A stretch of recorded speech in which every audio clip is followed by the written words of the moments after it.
বাজারে তরুণদের আড্ডার নতুন জায়গা এখন বেকায়দা চা ঘর। নামটা শুনে প্রথমে অদ্ভুত মনে হলেও ভেতরের গল্প কিন্তু পুরোটাই আলাদা। এখানে প্রতিদিন শুধু চা বানাতেই লাগে প্রায় ৮০ কেজি দুধ, আর দোকানের সবচেয়ে ভাইরাল আইটেম তাদের সেই হরেক রকমের পাউরুটি, যেগুলো পরিবেশন করা হয় হালকা পুড়িয়ে, তার উপর ঘি, কনডেন্স মিল্ক, মধু, হরলিক্স, বাদামের গুঁড়া আর সাদা তিল মাখিয়ে। আর এই চা রুটির কম্বো এতটাই জনপ্রিয় যে একটু দেরিতে গেলে চেয়ার ফাঁকা পাওয়াই হয়ে যায় মুশকিল। মোট কথা, একবার মুখে দিলেই বোঝা যায় এটি কেন ভৈরবা বাজারের আলোচনার কেন্দ্রবিন্দু। আমাদের এখানে এক বড় ভাই দোকান দিয়েছে, চায়ের নাম বেকায়দা চা।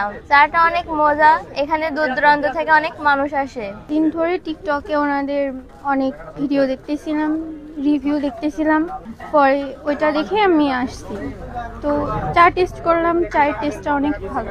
আরো মজার ব্যাপার হলো এই দোকানটি ঝিনাইদহের মহেশপুরের ৮ তরুণ বন্ধু। সব মশার বিরুদ্ধে সুরক্ষা দিতে এলো বসুন্ধরা এক্সট্রিম অ্যারোসল, মশার বিরুদ্ধে এক্সট্রিম সুরক্ষা।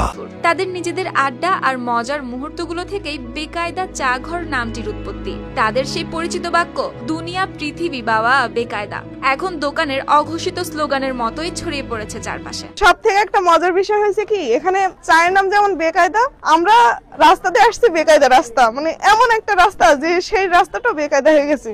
তো এখানে চায়ের দামও কম আছে।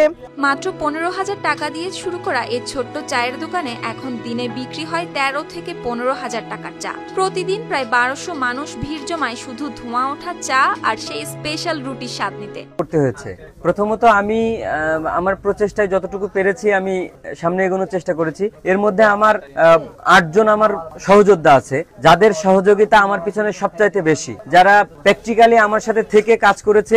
৮ জন সহযোদ্ধা মিলেই মূলত আমি মাত্র ১৫,০০০ টাকা দিয়ে আমি শুরু করি এখানে। তারপরে ধীরে ধীরে এখানে চলছে আর কি, আলহামদুলিল্লাহ। আমার এখন পার ডে প্রায় ২৫ থেকে ৩০,০০০ টাকা প্রতিদিন আমার বিক্রি হয়। দোকানটির প্রতিটি কোণা সাজানো হয়েছে ৮ বন্ধুর নিজেদের ভাবনা চিন্তায়। তাই জায়গাটি এখন শুধু চায়ের দোকান নয়, ধীরে ধীরে হয়ে উঠেছে তরুণদের জমজমাট আলোচনার আসর, যেখানে বসে চলে গল্প, মাথায় আসে নতুন প্ল্যান, আর ধীরে ধীরে মজবুত হয় নিজেদের পায়ে দাঁড়ানোর স্বপ্নটাও। সব মিলিয়ে ৮ বন্ধুর এই উদ্যোগ যেন পরিণত হয়েছে গ্রাম বাংলার নতুন উদ্যোক্তা তৈরির কেন্দ্রে।